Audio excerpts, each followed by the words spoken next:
And this is our chart. Remember, the parallel channel, nag-false breakout, liquidity grab. Ngayon, doon sa baba, bumabasag. Doon tayo sa correction, ang simple lang naman. Kinuha ko lang po yung Fibonacci, possible retracement niya using a Fibonacci. Yung golden zone is at this level. Ito po, look at this. The 382 to 618. 382 to 618. Yung 382 po coincides around na nasa 87,000. So, medyo dikit dun sa 88,000 ng glass node, no? You have to understand na that is an area. So, pwedeng tagusin ng konti, tumalbog dyan. So, but we're expecting a bounce somewhere there, somewhere that area. It also coincides, if you'll notice, sa ating TIPI trading system, the blue line. So most likely, we're going to touch this. Bubuntot tayo. Papunta dyan sa 87 level. And then, let's see kung huhugutin. Okay, we'll close above the blue line. There's a possibility na sa taas ng blue line tayo mag-close on a daily. Bakit yan din yung tinitignan natin na support? If we're going to notice also, ito po yung areas na maraming trade. Kinuha ko lang yung bodies ng candles. So ito din yung candles na binasag niya bago tayo umabot ng 99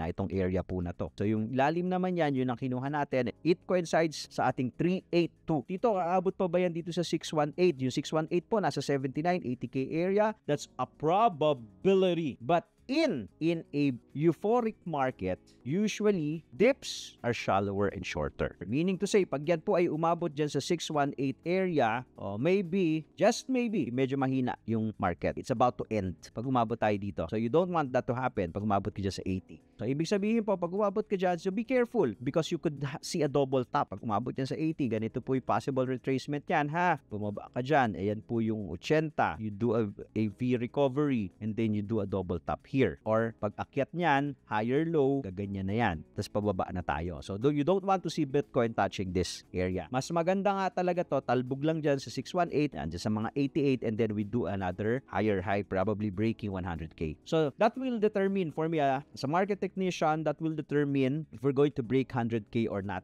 Depende po yan dito sa gagawing correction ng Bitcoin. Pag malalim yung correction, medyo the chances of breaking the 100K are lower for me, ha? But pag mababaw lang yung correction, there's a high chance that we're going to break 100K. Huli.